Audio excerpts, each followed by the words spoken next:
Hello and welcome. It's Tuesday night. That means it's time for the Midwest Motorsports to go GT4 racing. Thank you everybody for joining us. If you're watching on the Twitch stream, feel free to chat us up. Let us know who you think is going to win or how the racing is going or what's going to be the biggest factor on the street circuit tonight.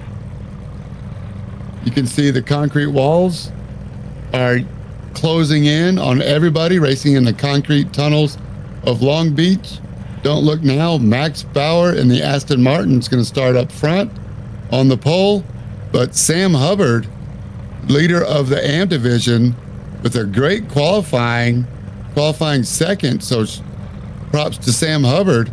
Jason Phillips in the white Porsche, white livery. Take a close look at that paint scheme tonight as it comes through your screen. For a special treat, Brian Coxon is going to start fourth, sharing the second row with Jason Phillips. David Wortman, fifth. Also an AM driver, Michael Odell, your AM tight racer for second in the AM division, all the way back in sixth. Justin Thaler, seventh. Justin Glickner, eighth. Steve Hansel, ninth. Justin Fedorowski, 10th. Francis Faustino, 11th. We're at Long Beach, incredible circuit. I'm with Aaron Holroyd. Don't forget about him. Aaron, how are you doing tonight? What do you think we're going to see? Oh, we're going to have some tight racing here tonight, James. Long Beach is, well, basically like what I call it, my home track. I grew up about 20 minutes east of Long Beach, so been to the track often. We go for some celebrity races on Thursdays and then have the drift racing on Fridays. So it can be fun to see these guys go around something I'm very familiar with and watch them take these tight hairpins really, really good tonight. That's right. Here we are on the approach, the Indy left, they call it, right before the hairpin. This is where traffic jams usually happen. Almost every other series, IMSA, kart, IRL, whatever you choose. Max Bauer is going to start the race. What are we replaying? Not sure, but it's okay. We want to see the start of the race. Max Bauer coming to the line, holding really well. Finally, they go green. We saw him holding too wide all the way through to the start-finish line. Max Bauer with the lead. Sam Hubbard in the Texaco Haviland AMG. Francis Faustino gets a great jump from, I think, qualifying 11th all the way up to second. How was that possible? Francis Faustino with a great start. Going to let Sam Hubbard go around the beautiful fountain. Great job with the rendering that iRacing has done. And now they go into the Toyota section and back before another short shoot and then a left Tecate turn, they call it, after the beer, and up a little crest as well. This is going to be a braking zone for a pass. Then Pine Avenue and then right on Seaside. So this section right here is also where we're going to see a lot of passing if you can keep the right space and accelerate right and gain on the next guy up. But here we go down the long Seaside. Aaron, that's a pretty hectic first lap. But look at Francis Faustino all the way up to third. Yeah, Francis gaining 8 spots off the start. That's the power of that long drag off the very beginning of the race. You got that long right-hand looping turn. We had a couple events go up, so I think people might have had a little bumper banging right here in the corner when they started the race. So Francis capitalizing on his opportunity and making some good passes. That's right. There he is. If they get a traffic jam up ahead, you get to go. Here we are with Christopher Hopper in the purple number 7 with David Wortman on the outside. Hopper goes wide, leaves plenty of room. And Wortman not quite as good on the radius. Hopper trying to go too wide on the outside there is what happened, I bet. And David Wortman took more time, and here's the traffic jam we were looking for. John Aslan gets through. Everybody's made it through. Nicholas Calguru in the BMW is there, the one that caused the traffic jam. Very patient there for John Aslan and everybody else behind. I believe that's Dustin Reinstedel. Nope, Dustin's not in this one. Anyway, there was a gray car there behind. It may have been Brett Storm. Nope, there's Brett Storm in the awesome looking Autism Speaks livery. Max Bauer, Sam Hubbard, Francis Faustino, 1, 2, 3. Let me catch my breath. Aaron, take over for a minute. Yeah, these guys, you're all meeting the track together. I mean, I know the hairpin turn, not sure if people aren't really familiar with that. That's not a place you want to go too wide. I mean, it's, especially when you're a Mercedes on the inside, that thing's got a big turning radius compared to that Porsche. So those two guys trying to squeeze in that area didn't work out. And kind of the same thing happened back with Cal Gru, and I believe that would have been, maybe it was Hansel. I'm not entirely sure. But again, going too wide, and it's not the space to make the move like that. You have to have very good commitment and know who you're racing against, and still very early in the race. I mean, they're 3 minutes into a 1 hour race. They got plenty of time to make up for that. As we're getting reports now, the 89, that's going to be Adam Sondig, the first race with us this season, and he has got a meatball, so he's going to be going into the pits, trying to figure out what happened to him. Not entirely sure how that goes down. We keep seeing the racing going on though. These guys are in the Toyota straightaway, coming up the Tecate turn. And then, like this track, as you see, it's in the middle of Long Beach, California. It's about 25 miles south of Los Angeles. And during the setup for this track, they have a lot of things that they do for getting the track ready for racing. And a lot of the times, half this course is still left open for drivers of the normal public to drive on.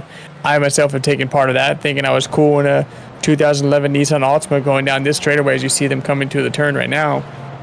They're going to go to the Indy left into the hard hairpin right. And this is where they're going to have to try to sort themselves out before they get here. Don't want to be inside or outside of somebody. You kind of want to stay lined up and get the draft in front of you, like you see Hubbard trying to do with Max Bauer out in front.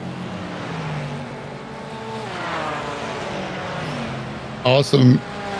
I bet it was a lot of fun. I know this Toyota, the Celebrity Pro race, definitely has a lot of prestige behind it. As we got somebody coming out of the pits, very interesting pit lane exit as well. I think that may be a factor depending on the timing of who's coming out in the pits, if there's undercuts and overcuts. But here's Francis Faustino defending from Brian Coxon. Francis in the red and white Porsche, Brian Coxon in the blue McLaren, as they're going through the uphill switchbacks at Pine Avenue, I believe. Nope, now they're on Pine, headed back over and across. Lots of room there for somebody to get inside and late brake and leave no room, kind of block the track, block the apex. So that's where I think we're going to see some passing. Here we are in a replay with Christopher Hopper in the 7. Coming through the last couple of seconds. Oh, getting it wrong, putting the power down. Trying to do a snap spin with traction control. That's really hard to do, but gets it pointing in the right direction. And here we are, Francis Faustino, Brian Coxon, Jason Phillips in the white big ass fans livery, going down the front straightaway to complete another lap. Let's see if Francis Faustino, the best passing zone for sure, is right here at the end of the longest straight into turn 1. Plenty of other places to do it. Fountain turn. Where did you sit when you came to watch the races there? Sometimes I'd come and sit over near like the right by the start straightaway, and then oftentimes I found myself in the Firestone turn. They have these little overhangs, so there's a lot of building up above the area, so you'd be able to sit there and kind of like look down at the track as they're coming down Seaside Way, and there's a bridges there that take you over to the aquarium, so you'd be able to kind of sit there. It's a big pavilion that's open to the public, and you can kind of go in there and see vendors with shirts and all those things. As they're coming down right now, this is the area you'd be able to look down on and be able to watch the race, and you can feel all the wind and the exhaust and the heat coming off these guys. So you'd see them come burling down to this turn, and this is right here is where they start doing the drift racing. They go through this, make a right-hand turn, then they make this long left into the short right-hand turn again, and that's where they do their little drift sessions for the pros. Ooh, Adam Sondag getting it wrong again. Too much turn or too much speed, not enough brake into the apex. Got a full face full of tires. Yeah, you can tell who has done more practice than others. This might not be the easiest track to get your introduction into GT4s. But he's learning, and we're happy to have more car count. You know, this is another way that the racing in general introduces themselves to new fans, including new drivers, maybe drivers coming up in the future that, you know, if you don't have a track and you're within 45 minutes and don't want to drive over an hour to go watch people drive cars, you bring the car race to the city and wet their whistle on the exciting sport that we're doing. So this is the concept that you can see the cityscape all around, and everybody gets an idea of how awesome a spectacle auto racing can be. So we'll bring the race to you if you don't want to come out to the race. But Francis Faustino doing a good job of staying out front. I know he's spent a lot of time on Garage 61 this week, looking at his telemetry and getting a lot of time practice, especially on this last turn. Brian Coxon gets a nose. Can he get a good runoff run outside to carry that advantage?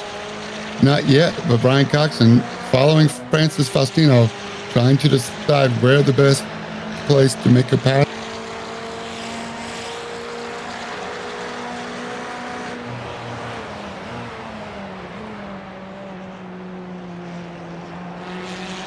Into turn one, the first turn, Faustino, and near the fountain turn, or there we go.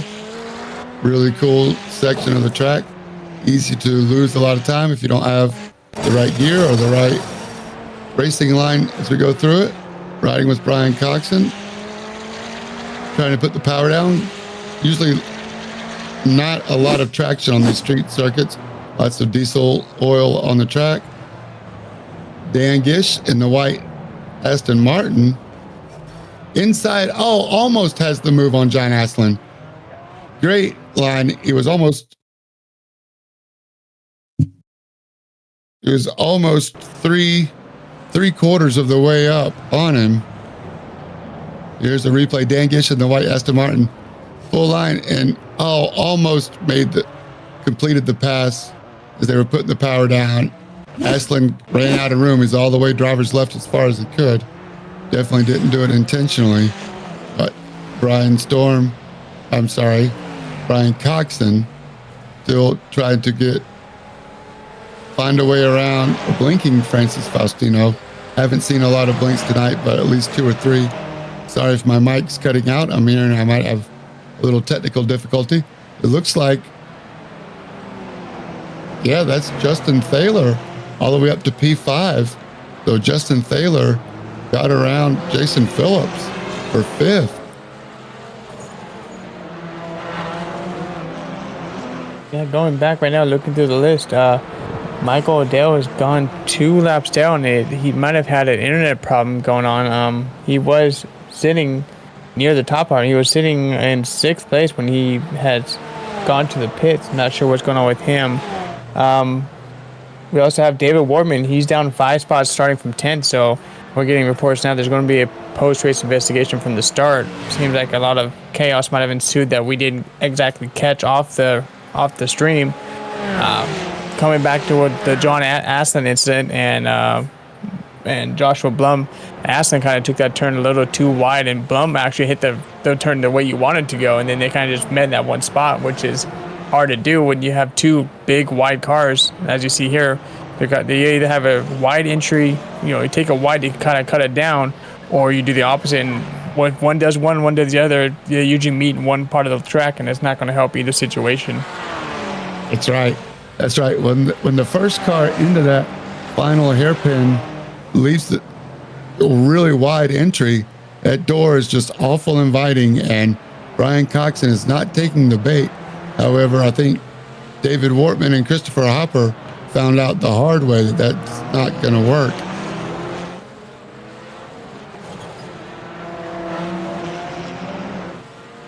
So that might have been what happened to David Wortman. As we continued to look up and down the field, I think a lot of guys, if you hit the concrete wall, you can do a lot of damage. You have to come in and use up your fast repair, and that might be where some of these pits are going on. But yeah, Michael O'Dell still in the pits, 2 laps down.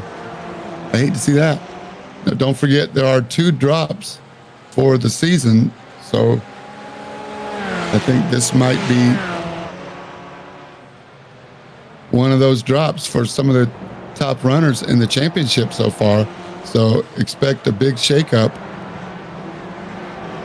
Yeah, coming from race control, Odell is having some equipment issues right now, so he's not able to get back on track, or he's might be on track now and not getting everything correctly assigned. I know I've had the same issues before with my steering inputs. If you get clicked out real quick, you blink out, and you come back, and all of a sudden your steering settings aren't clicking the way they're supposed to, so it really messes up your race. You go to turn that half quarter and it's turning. You go to turn a quarter and it's turning a whole half now. It kind of really messes up your race. So he may be struggling with what's going on there. Very frustrating, but Brian Coxon gets the late break done on Francis Faustino into turn 1. And now Justin Thaler also tried to do the same as Faustino lifts. And now Jason Phillips trying to take advantage as they go side by side. So Brian Coxon finds his way around Faustino. And Faustino now drops back to 6th after leaving room for Brian Coxon to go through, loses momentum, and then becomes very vulnerable. So tough break, but still a good run. Francis Faustino usually runs top 10 overall, so for him to be 3rd and 4th, and even 6th, I think Francis, 6th overall, 5th in the pros. Francis would be okay with that. Not happy, but okay.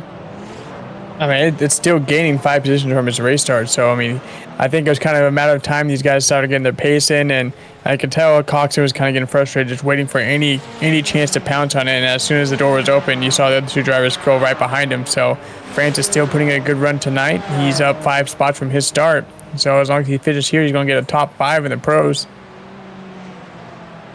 Yeah, sweet. Really unfortunate about Michael Odell's run today. I know he's got a lot of fans that like to view and watch and come check us out. Well, we hope you guys stick around and watch the other guys race as we're still racing here.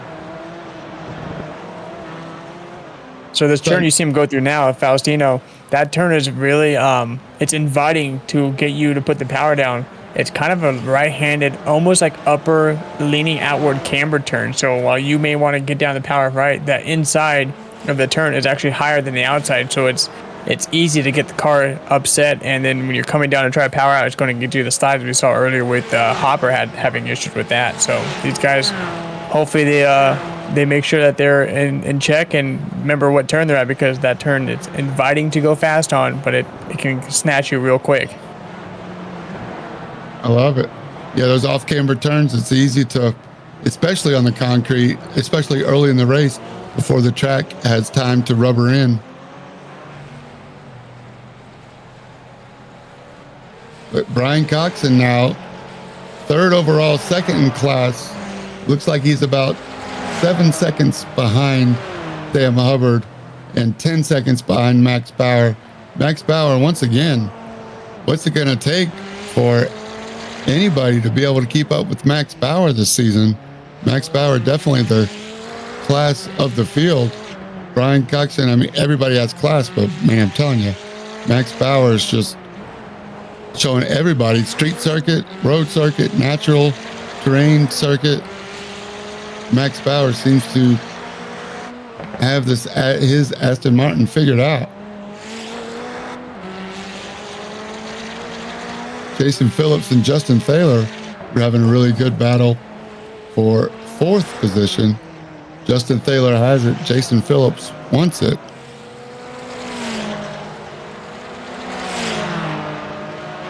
McLaren v Porsche. Sam Hubbard goes by. Brian Coxon goes by. There's Justin Thaler. Drone cam showing us this last section here. Single file through here. I'd say it's really tempting to go inside there, but don't do it. Gain as much speed on the exit of that corner. That's exactly what Brian Coxon did. And that's what it takes.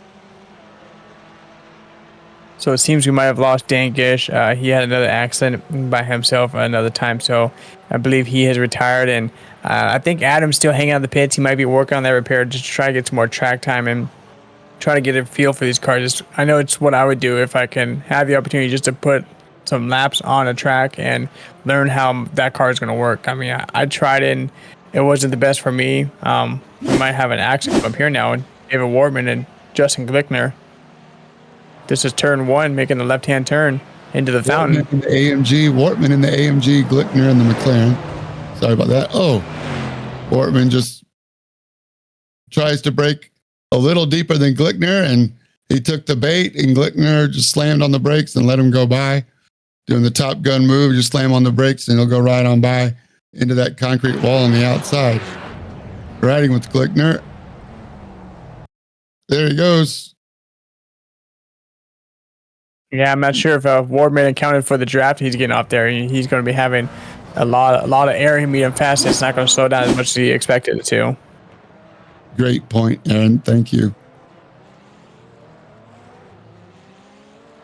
David Wartman's going to need some Advil after that hit.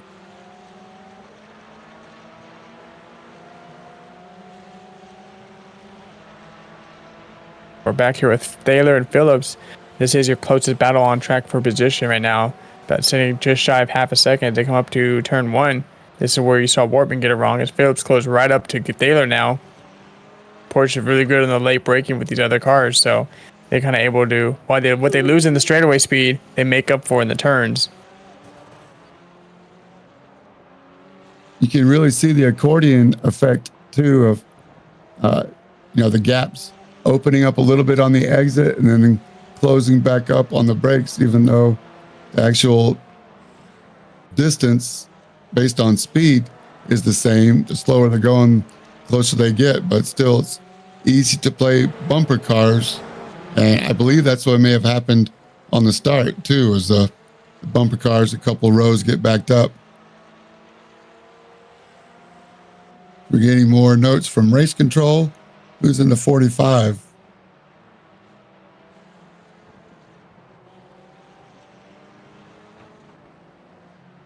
David Wartman. Tough break. Here it is in the hairpin. Here's the crossover on the, can he do it? Oh, Justin Thaler goes to defend. That allows Jason Phillips to get on the outside of the longest run and down the long straight. Let's see if they can do it. Great camera work. Shout out to Colin Huffman in the truck, giving us this view. Here it is. Does Justin Thaler let him go? Or does he go break? They go too wide through one. Nope. Justin Thaler has to give it up to the inside line of Jason Phillips. Now let's see if Jason Phillips can pull away or if Justin Thaler can keep up. Francis Faustino right behind. That's how you get it done in turn one. I'm not sure if you've caught the side of Phillips' car. It looks like he's got a test dummy, a driver's and passenger seat looking on the side of his cars. I don't know if you saw the chat. Did you see the chat, Aaron? I didn't know. Which one was that? All right, so here's the story.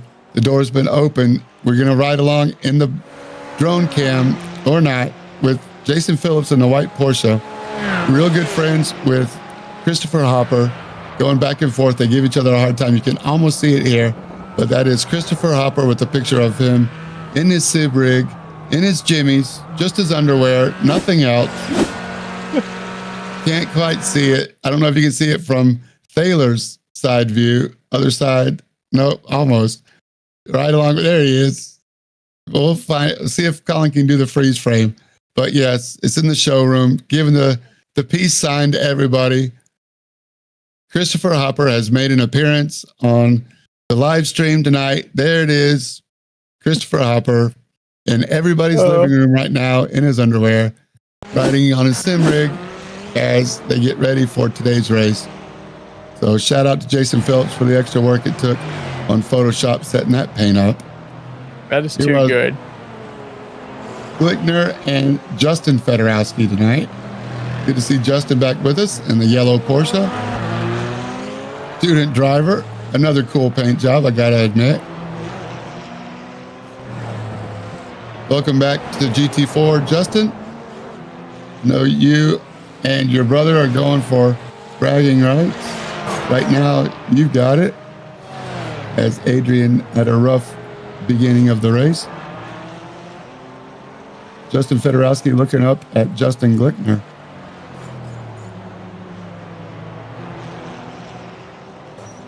Yeah, Justin Fedorowski took a couple weeks off. He hasn't raced with us since Lime Rock, so he currently sits down 11th, which is one position back from his brother Adrian. So Justin's got some making up to do. Adrian still has that point advantage over him overall. Really cool. Lots of family connections. I know the Thaylors go back and forth on who's better, especially in the Oval Series. Glickner trying to defend from Justin Fedorowski. Justin Fedorowski in the pros. The pros are designated by the blue stripe, dams with the red color. So these guys aren't fighting for position in class or points. They're on their own points schedule, but still it's great racing on the road course of Long Beach.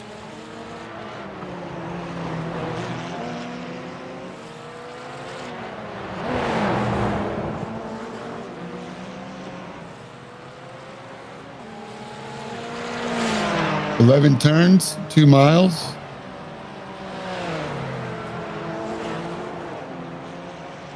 Aaron, earlier in the week, you were telling me about a celebrity sighting that you had. You want to tell us that story? Yeah, so at the time he was actually just a racer. He's gone on to be a legend himself. Mr. Mario Andretti was racing back here back in his early days, and coming out of the hairpin turn, that's when my dad had got tickets for us, and I think I was maybe 5 or 6, and I at that time I believe that was my first actual live racing event. So I'd sit right here on the driver's side doors right there, and I'd be waving at these guys, just hitting the fence as much as I could, because my dad just said I was just headphones on, hair waving in the air. At that time I had like a blonde mullet looking thing, and I sat there the whole time, and we got to go in the pits afterwards, and going to go see the drivers, and Mario was like, "Hey, were you guys sitting at the hairpin turn?" My dad's like, "Yeah, that was us." He goes, "I see that blonde hair all day, and every time I came through that turn, I just see this kid hitting this wall the whole time." He goes, "Let me go get something for him," and he came out with an old hat he had. So my dad's got that thing somewhere locked up in his house, and make sure that he doesn't lose that, because that's like a treasure to him. And I'm like, you know what? That's cool. He gave it to me. My dad loves it. It's a memory that he's going to remember, even though for me, it was far too long ago for me to even remember at all. But he's got that in his bank, and he loves it. And now, seeing these guys race at Long Beach, it brings back little fond memories of times I've been around there and times I had with him. So it's good to see this track. I love this track. I really wish I could race it, and thought about it, but I've put too much time away from racing these cars, and I know at that point I would just be a rolling roadblock for these guys. That is amazing to have any interaction at all with Mario Andretti. And believe me, by the time he was racing kart with you, he was a legend. Formula One, NASCAR, if it's in the 80s, I'm guessing he was beyond a legend at that point. So a brush with greatness for you as a child was, you don't realize how special those moments are at the time, especially when they're truly organic like that. It's just a symptom or a signal of how cool of a person Mario Andretti is, and how you being in the right place at the right time. Little things like that, those stories don't get told very often. So thanks for sharing that with everybody. Yeah, I wish some of the talent would have rubbed off on me too, man. There you go. Well, who knows? It definitely encouraged you to return back and, stay interested in it. So as many distractions as there are for kids, even those days, for you to stay with it, that moment, and for you to remember it had an impact for you. We're continuing to watch this great race with Justin Fedorowski and Justin Glickner, the battle of the Justins.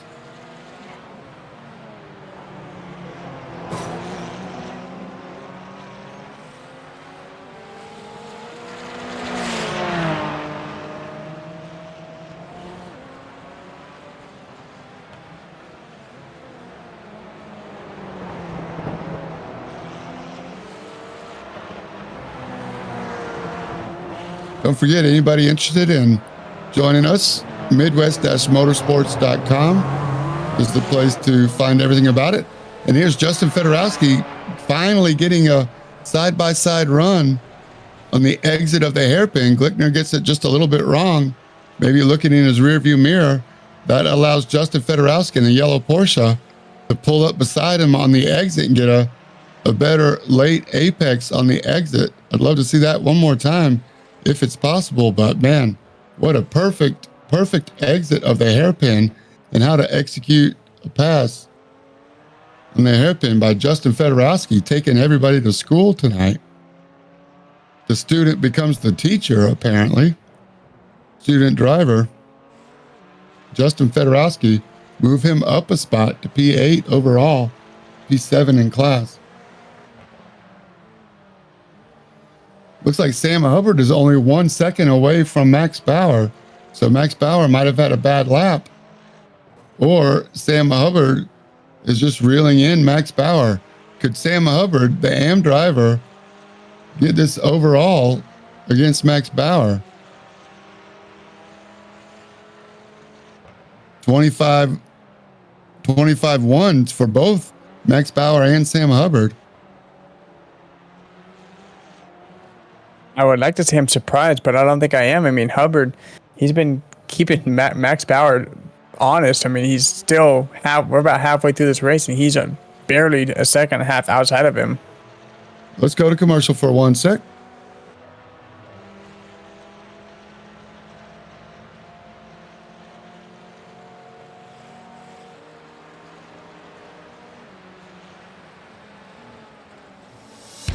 Unleash the racer in you with Midwest Motorsports.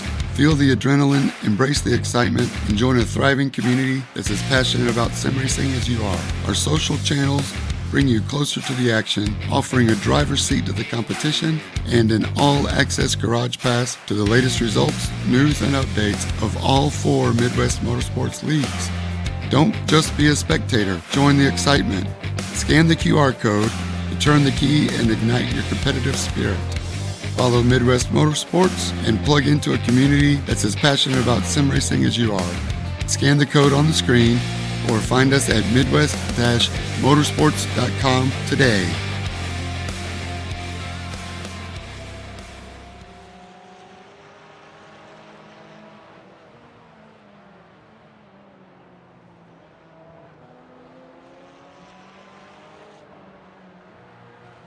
And we're back.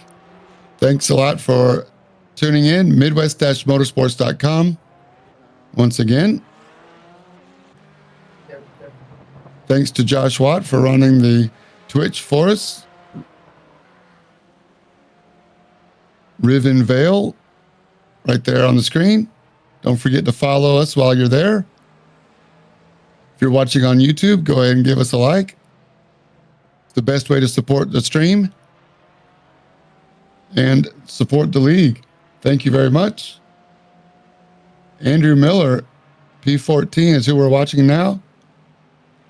Once again, up front, Sam Hubbard and Max Bauer, less than 2 seconds apart. Both lapping currently in the 125.5s and 125.3 for Sam Hubbard.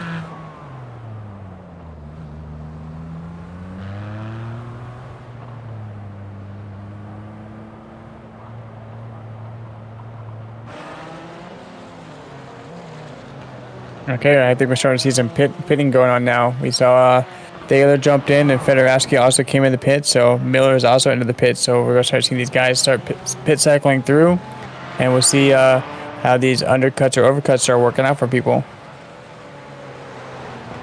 That's right, Keith Hurlbut. Adam Sondags had a couple of pits. Top guy to pit, yeah, you're right, Justin. And then Adrian's been in a couple of times. So there's Justin Thaler. And he was fighting with Jason Phillips, right? No, he was fighting with Justin Fedorowski for a little bit. That was another car. I'm sorry, that was Glickner. That was another Justin Glickner. There's 3 Justins tonight. trying to keep us on our toes. Let's see if Justin Thaler can exit the hairpin and get a run on the 51. He does. Gonna see if the BMW is going to be on the inside of turn one. Let's see if Justin Thaler can get by clean. Again, these guys are not in class.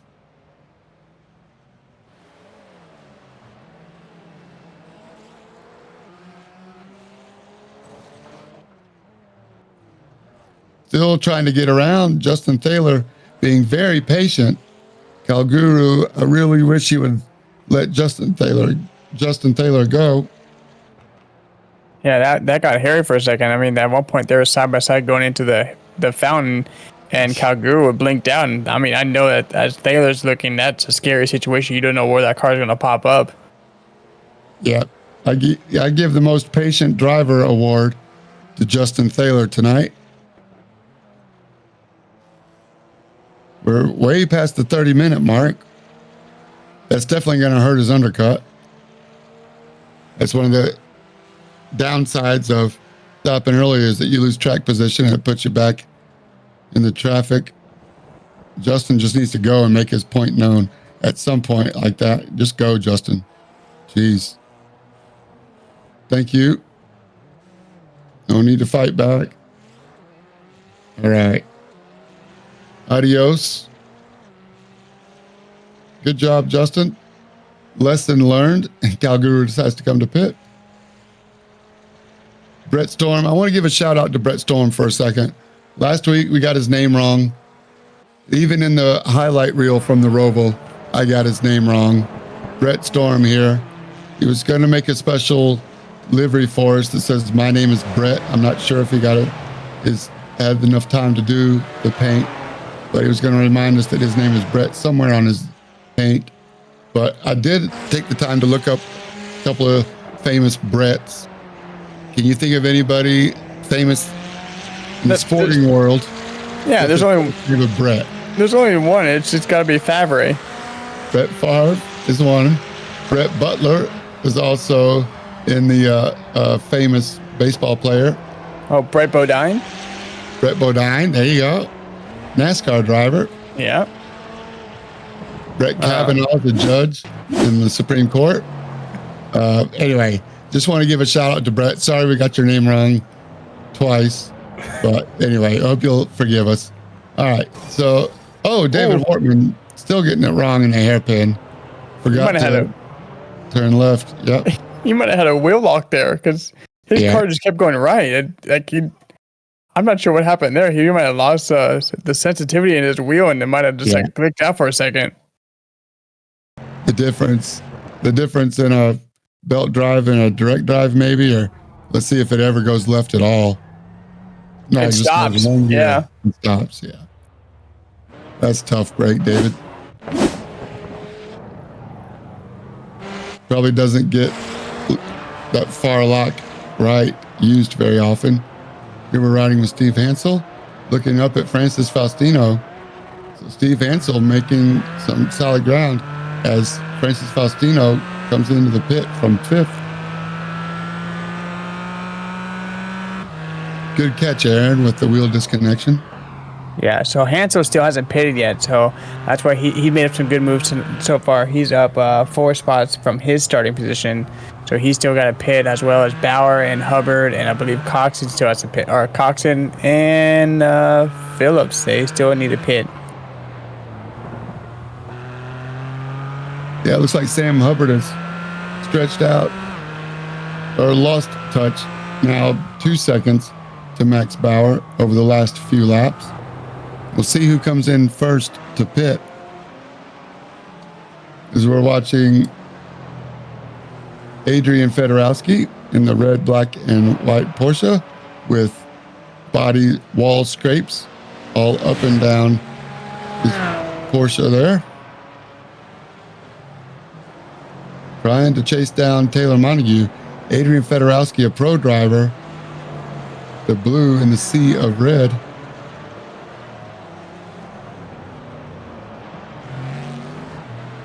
So Adrian started from the pits this race, so he's made some good positions up without being able to qualify. So Adrian started back in 21st, made his way up to 12th so far. Yeah, he had a pit lane start after last week.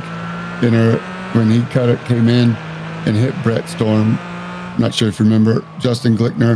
You can watch the highlight show and the cool down lap highlights on the YouTube channel. But yeah, that time that Justin Thaler spent behind Nicholas Calguru allows Francis Faustino to gain all that track position back. That right there gives you a good example of why it's just better to race the pros and let the AMs race the AMs. If you see a pro behind you, just let him go and let him run his own race. Francis Faustino, the gentleman that he is, knowing Francis personally, you know his driving style. He's not going to hold up Justin Thaler. He's faster and showing the aggression. When you put up a fight, he's not just going to pull over and stop and give it to him. He's going to make him earn it. But once it's there, just go and both of you continue on your race instead of slowing you both up.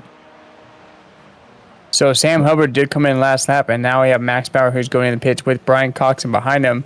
So Hubbard, Phillips, and Hansel both elected to pit last lap, and so they're going for the undercut. Now you have Bauer and Coxon have made themselves into the pit lane. Crucial point of the race is right now.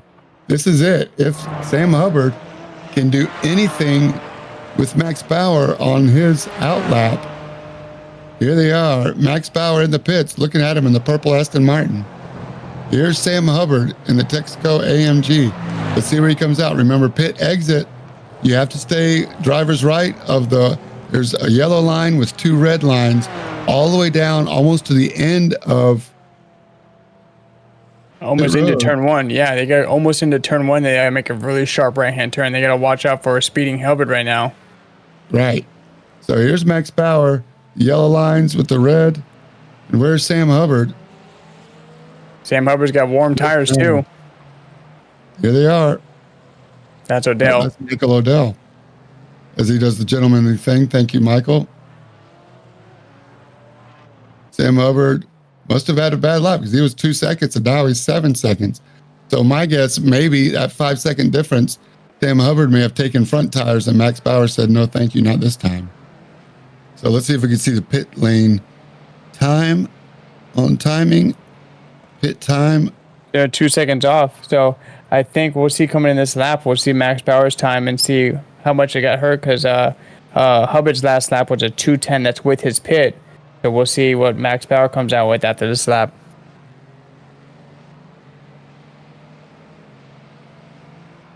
Yeah, he lost almost 5 seconds in that pit strategy, so I'm not sure. He might have got caught up with some lap traffic.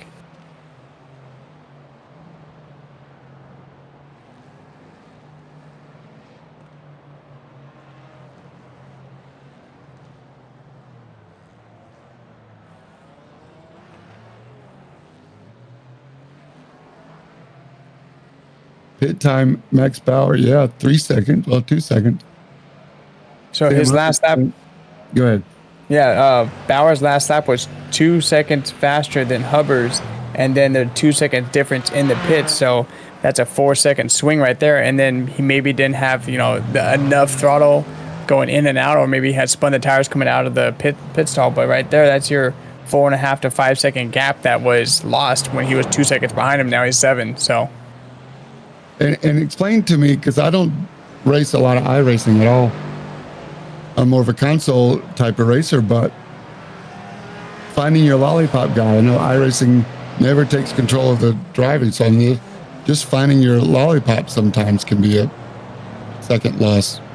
Yeah, I mean, if you come in there, it doesn't hurt to shoot it short, but even then, especially with these cars, because they get just jacked up straight up, whereas in the other cars, you got to do 2 sides each side for the Cup and the NASCAR trucks.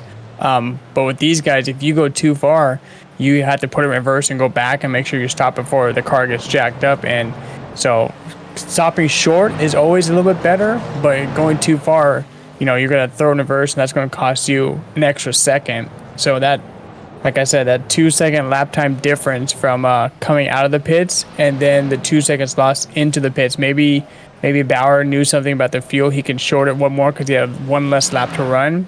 So it could be something like that too, where they both took fronts and fuel, and Bauer just had to take a little bit less fuel. That is the insider, Aaron Holroyd, giving us pro tips. Thanks, Aaron. Amateur at best. Oh, come on. All good. Well, we appreciate you sacrificing your drive to come and commentate with us as we go to the fixed cam and the hairpin, looking at Justin Fedorowski. That's just awesome, awesome shot. Yeah, we appreciate you, Aaron, for joining us on the broadcast. And don't forget the Cup broadcast Sunday, I believe, 7 o'clock. Is that right? Tell us how the Cup series has been going. Yeah, we've had some good racing in the Cup series. We were at the short track racing last weekend, so we had a couple chaotic scenes unfold the last stage where everybody's kind of getting antsy, wants to make up their spots. So we raced at North Wilkesboro, which is a very small track, 2/3 mile track, and not a lot of action. It's a very bumpy track, so people were getting really antsy and making some bonehead mistakes coming out of the last 40 or 50 laps. But we start racing at we start at 7:30 on the same time as we do here with the Tuesday one on Sunday nights. We got Cup racing. We got 20-ish to 23 drivers that race, so about the same size field.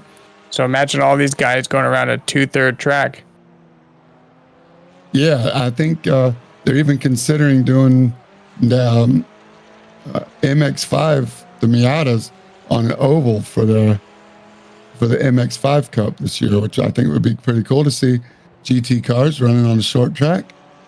You never know. Looks like the Justins are catching back up here. Justin Glickner looking up ahead at Justin Fedorowski.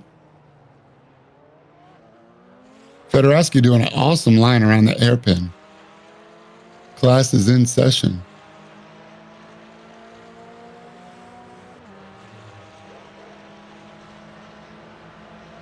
Looking at timing, this is the closest battle on the track.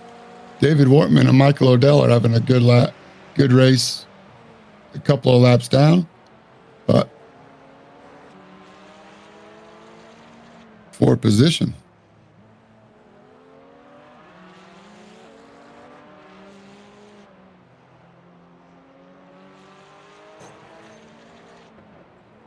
Yes, it looks like Max Bauer is coming in and out of the timing and scoring. I've seen him drop down. I saw him drop down to 6th in timing earlier. So if you have to just keep your eye on, give it a couple of seconds. If you see anybody dropping 3 or 4 or 5 positions at a time, Colin Huffman in the cameras does a pretty good job of keeping us from freaking out. Don't always trust the tower. Trust Colin in the truck. They're going back. It looked like they got radio from Wortman. His wheel got disconnected when he came through this hairpin turn, so that's why he had a full right lock for the remainder of the turn. Yeah, like you said, it must have been obvious because you called it right off the bat. It's good to get confirmation. Yeah, his power steering went out. That's all it was. Power steering belt came off. That's it. Yeah, he had that first turn incident where he hit the wall really hard trying to make a pass on Glickner, so it might have messed up his power steering in his car. Oh no! I think Max Bauer must really be blinking. Yeah, because it said he was all the way out that time. So if he's going out of the world, as Christopher Hopper spins out, trying to keep up with Max after letting him go. There's Sam Hubbard behind. Wortman going to have to make a pit lane drive through. He's got a 15X black flag, so he's had a rough go at this track tonight. As we kind of expected, we get into the city circuit racing, so it's less forgiving here where, you kind of get just like a single little 1X for some tracks. We're going a little off by yourself, but these guys are going to be hitting a wall, so they're going to be getting 2Xs because they got damage to their cars now. So it's something that the guys have to get used to. I mean, next week we have another track that they're going to be racing. What's that one going to be? Let me look up the paper real quick. their schedule is. That street circuit at Detroit, and Yeah. then Chicago after that. They have Detroit and Chicago, so these are going to be tight races you guys have to get used to. You know, they're going to have barriers instead of white lines to help them keep them on track, and these barriers are a lot less forgiving than the white lines. Just another example of the difference in the pros and the AMs, I think, is these pros. Max Bauer is doing a great job staying off the walls, and all the pros not getting those X's, or at least not accumulating them. Once they get close to 10X or so, they might back it off 1/10 or 2/10 just to make sure they don't get a 15X. Yeah, coming from race control, David Warman has elected to sit out the rest of the evening. So we've lost 3 drivers. We got David Warman, Dan Gish, and Adam Sondag. They've the 3 of them have chosen to take an early night off, go get some dinner down here in the beautiful Long Beach thing, and watch the rest of the race. There you go. They got a Bubblegum Shrimp Company just across the street. Nice. I've been to those, a couple of them. Probably belly up to the bar too. Yeah, I mean, you know, if they're in Southern California, they're gonna have to go find an In-N-Out. It's probably one of the few times they're gonna be able to in this street circuit. Or In-N-Out. That's right.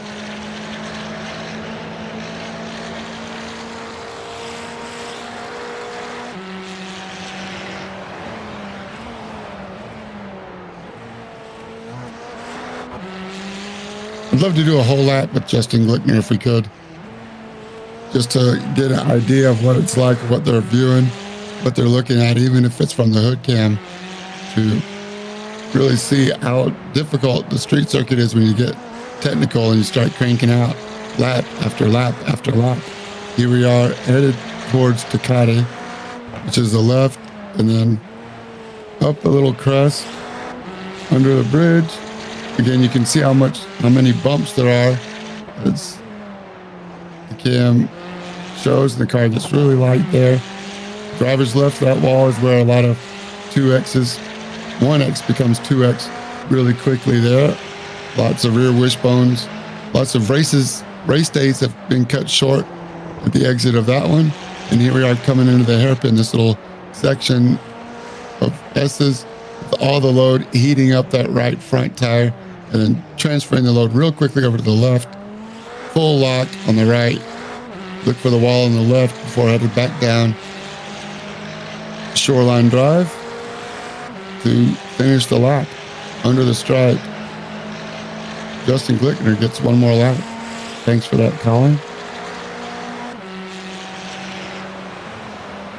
Turn 1 to passing zone, watching out for pit lane, and then the fountain section coming up. So it looks easy on the outside or on the plan view, but when you're in the car, not a lot of markers to look for to get your braking points and your turning points. And you can see, if you watch on the exit, look to the wall just to the right of the exits, you can see the contact made, especially in the next left. The next right. This one, if you'll look to the left, you see all the marks where people have hit right about there, trying to straighten the car out for the straightaway on Seaside.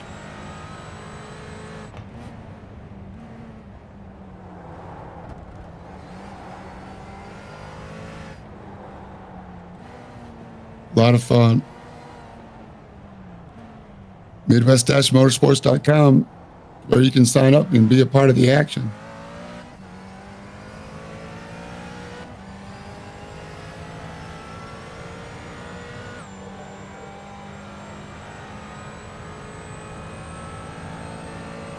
We are coming up on 8 minutes to go. 8 more minutes. That's going to be about 5 or 6 more laps.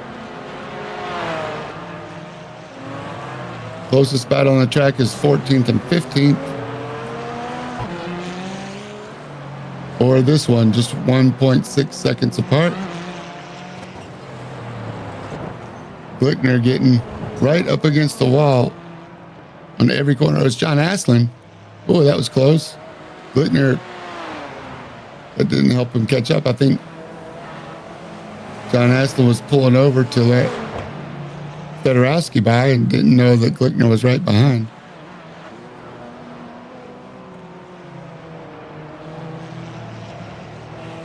But he avoided getting any more incident points.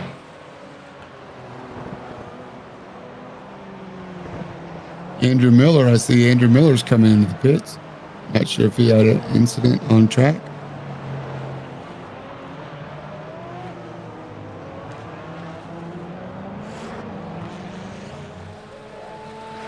You know, who's really kicking himself right now is Sam Hubbard.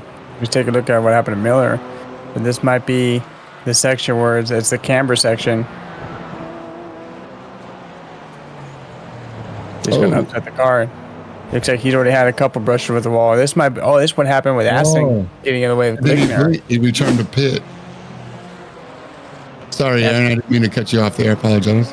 No, yeah, that's what caused Aston to kind of veer out right in front of Glickner and making him make some avoidance maneuvers too. So it's kind of just a little snowball effect, and a little driver spin out and go hard in the wall and kind of catch a driver off guard, come around that blind turn.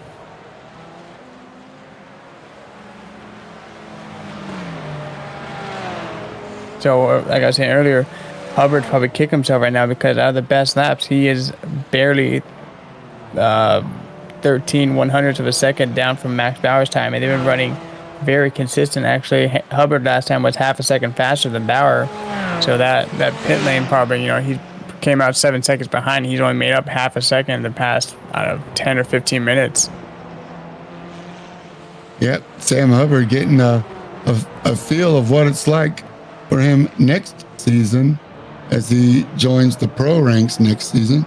I don't think. Oh, Justin Fedorowski coming out of the hairpin.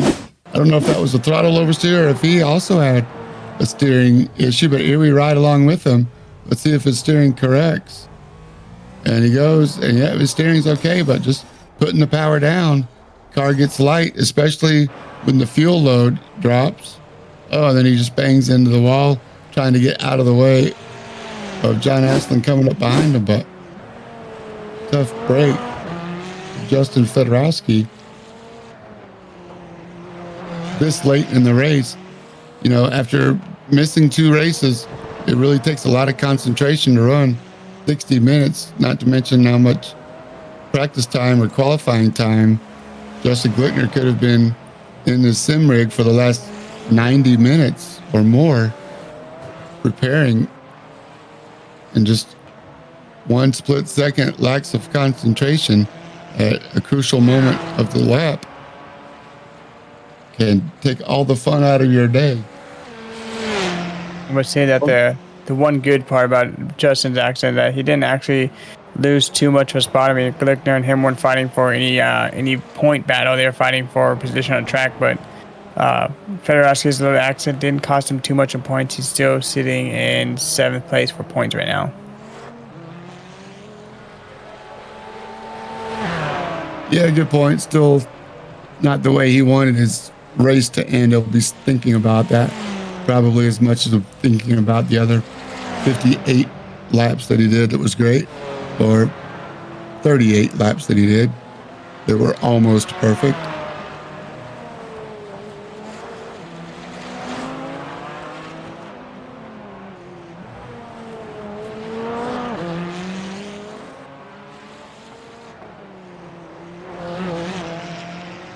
Coming up on 3 minutes to go.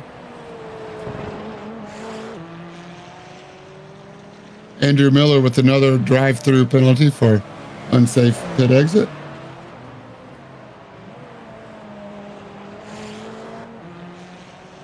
It's right along with the Big Ass Fans Porsche of Jason Phillips, currently in 4th place. Only a couple of seconds behind Brian Coxon. Somebody will wake Colin up. We'll get there. Until then, we're going to ride with Justin Glickner's McLaren.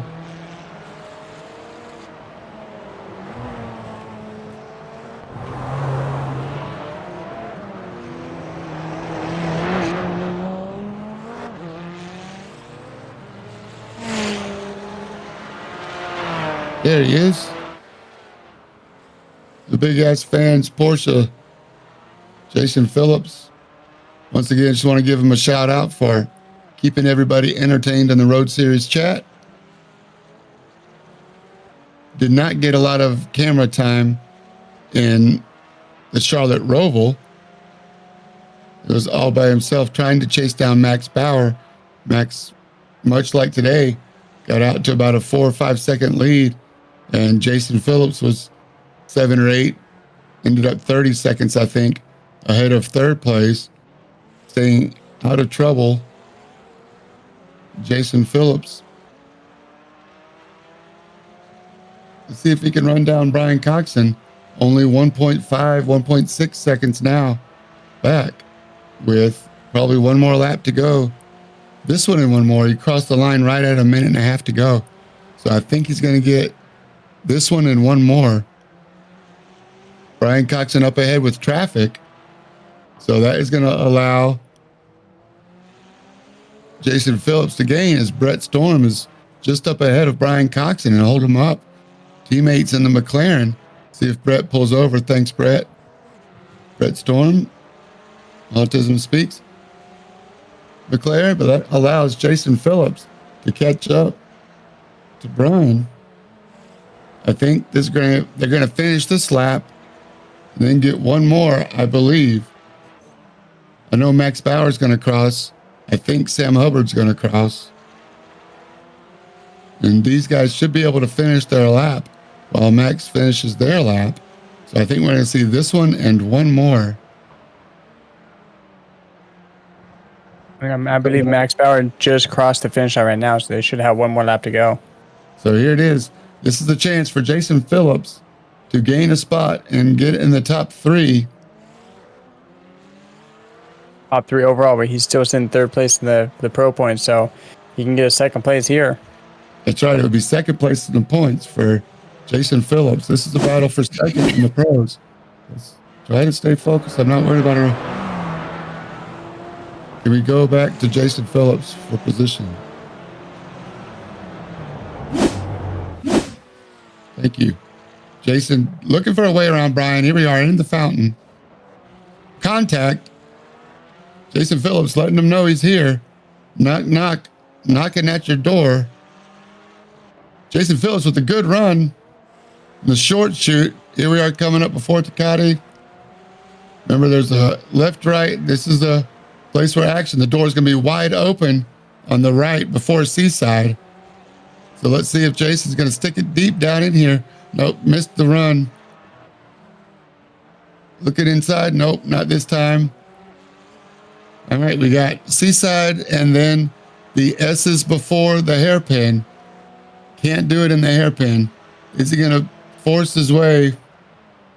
Setting up for a good exit around here. If it can go side by side into the hairpin, Brian Coxon's not going to have a choice. Here he goes. See if he can keep Brian Coxon honest. Brian Coxon's going to have to leave him. Here he goes. Here's the crossover. You can stay outside. Jason Phillips for the line. That's the pass around the hairpin. Brian Coxon tries to defend by oversteering on the hairpin, and Jason Phillips for second in class. Brian Coxon third in class. Still a great show for Brian Coxon, but Jason Phillips with the move pulls over. Oh, and a crunch. I don't think Brian Coxon's too happy right now, beating himself up, but that's racing. You can do that in the sim world. I think his throttle hung. Yeah, I probably got a little link cable hanging. There you go. What do you think about that? But congratulations to Max Bauer and Sam Hubbard. Don't forget. Sam Hubbard flag to flag win in the AMs after qualifying second for Sam Hubbard. Great job. Sam Hubbard must have already exited the real world as we're looking at Shoreline Drive. And all the fans, they got to witness a great race. Tough break for Brian Coxon, but great job for Max Bauer and Sam Hubbard. Great job also for Jason Phillips.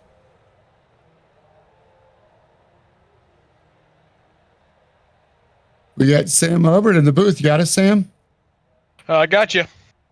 Hey, man. Well, first of all, let me just say you had a great qualifying. That definitely helped, man. Put it on the outside pole against all those other pros. But then flag to flag second for you. I thought you were going to catch him there in the middle. How did it go inside the car? Yeah, I felt good all day. After qualifying, I knew I had a shot for overall, but I wasn't too worried about that. I've already got the one overall win this season, so really I'm pretty content. So I just wanted to kind of stick behind Bauer and just learn a little bit. But I realized at one part that I was actually starting to catch him, and I thought maybe we'll go for the overall. So I stuck with him as much as I could. I made a little bit of a mistake on pit entry. I think that lost me all that time. But yeah, good day on all. Glad to get the AM win. I've always liked Long Beach. I've had the honor of seeing this place in person, so maybe that helped. But yeah, all in all, great day. It was great. It was obvious to us that you had been there before and you did some practice. Great job, man. Was there anything specific that happened? I know you mentioned the pit entry. Just going into the pit, or did you miss the lollipop man, or did you overshoot your pit? We were kind of speculating. Yeah, I think the only issue was I slowed down too much right on entry and just slowed up too much making that turn in. I probably should have pushed the limits a little bit more. But as far as what happened out there, I mean, from my point of view, I got to slow down towards the end. But besides that, the only thing I want to touch on is I'm not sure what happened at the start. Looked like we might have had a jump start somewhere back in the field. I was almost wrecked in turn one because of that, so that definitely needs to be looked at. But from my point of view, not much happened besides the pit entry mistake. Yeah, we did have race control confirm that there's going to be a little investigation to figure out what happened. We had a lot of red things pop up in the beginning of the race, so they're going to be taking a look at that after race and determine what had happened and see what's going to come out of that. Well, that'll be good then. Oh, yeah, man. Well, congratulations once again for a great win. Any shout outs before we let you go? Yeah, just thank you to all the friends and family that might have tuned in. Just thanks to anyone that's tuning in that's just making this league more popular. It's a great league to run on, and to anyone out there who's watching this who looking for a good road racing league to start out in, this is a perfect one for you. The community's super helpful. They'll help you out. They'll get quicker. Yeah, that's about all I've got. Thanks a lot. We really appreciate that, Sam. And congratulations again. You extend your points lead even further after today. So congratulations. Thanks, guys. Y'all have a good one. All right. We'll see you next week in Detroit. We have the pro winner, Max Bauer, with us as well. Congratulations, Max. Hi, James. Thank you very much. It was a great win. Great race. Flag to flag win once again. It looked like Sam Hubbard caught up to about under 2 seconds there in the middle of the race. Were you sweating? I am still sweating. Yeah, I have to admit, Sam had a very, very good pace. I had troubles to keep him outside of the 2 second mark. And in the end, I just tried to play it clean and take the advantage in the pit stop.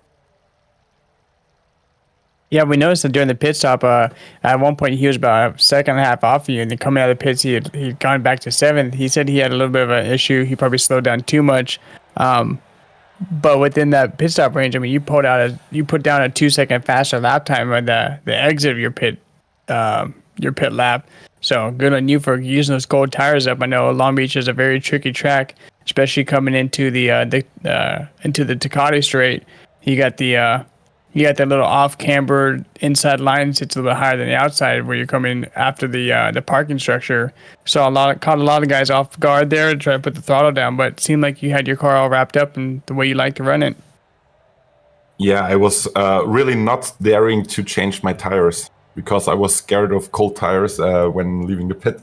So I just stayed with what I had and was patient on the throttle because on each and every corner you can unsettle the car and you have to be so careful to not spin out, but at the same time you want to be quick, right? Yep, it's a fine line you got to place for every racer's got to face someday. Yeah, it's very, very exhausting. That's my opinion. Very, very exhausting to ride on this track. Just because of that, you know. And Yes, the sir. concrete surface, as well as the track not having any rubber. So it's just a testament to your skill. When you're practicing, do you use any other telemetry, Garage 61? What, how much practice time do you get and break down analytically each lap? Yeah, well, lately I've been pretty busy in real life, so I wasn't able to practice that much anymore. I just had about 2 practice stints. The first one was like super hot, and the other one, which was hosted by Jason, was the exact opposite. So I wasn't pretty sure of how much I can push the car before I lose the grip. But in the end, yeah, trying to get a feel for it and pushing a little bit more. Sometime there were some small incidents like brushing the wall, but no damage as far as I can tell. So in the end, a great race for me, and heads up to Sam Howard. He was pretty quick. He kept me sweating. Yeah, very good. Okay, well, also I want to look at the full season. We've raced 12 races, and you've won 6 of them. So pretty hefty lead. Now, remember, some of these guys are going to have drops. Of course, you're going to get 2 drops as well. So right now, your drop is going to be a 5th at A1 Ring, your favorite track, in Red Bull Ring in Austria, and then the Spa, another one of the tracks that you really like a lot. So all of your counting races so far are podiums. So that's a pretty good, sizable lead that you've got in the championship. But I want to talk about the street circuits where anything can happen. Is this a sign of next week in Detroit and the following week in Chicago being on the street in the concrete tunnels? What do you see coming forward? Like the exact same story as in Long Beach. I mean, I've been more on track on Detroit. I really, really love this track. But I have pretty much no experience at Chicago. So, yeah, I'm looking forward to it. And hopefully it's going to be a clean race like this. And another podium, of course. So everybody listen up. Chicago is your best chance to make some ground up on Max. Well, Max, we're glad you're here, man. You're doing a great job teaching everybody the lessons and the line as we watch you go around the track, just putting on a clinic, man. Keep doing it. We're glad to have you. You're doing a great job. Any shout outs before we let you go? Shout out to all of the league members, as well as to you and Aaron. Was it right this time? Yes, I got sir. the name right. Yes, That's it. finally. I'm so sorry about the last time, man. It's all good, man. In the heat of the battle, I forgot the name. You just worry about racing. We worry about everybody else's names. Yeah, right. Exactly. So yeah, looking forward to next week, and keep up the good work, right? Yeah, you too, man. Thanks, Max Bauer, your pro winner from Long Beach, and stretches his lead in the championship a little bit more tonight. And that's going to wrap it up from Long Beach. Aaron, we saw some racing, we saw some crashing, we saw some amazing passes, we saw a last lap pass for the podium.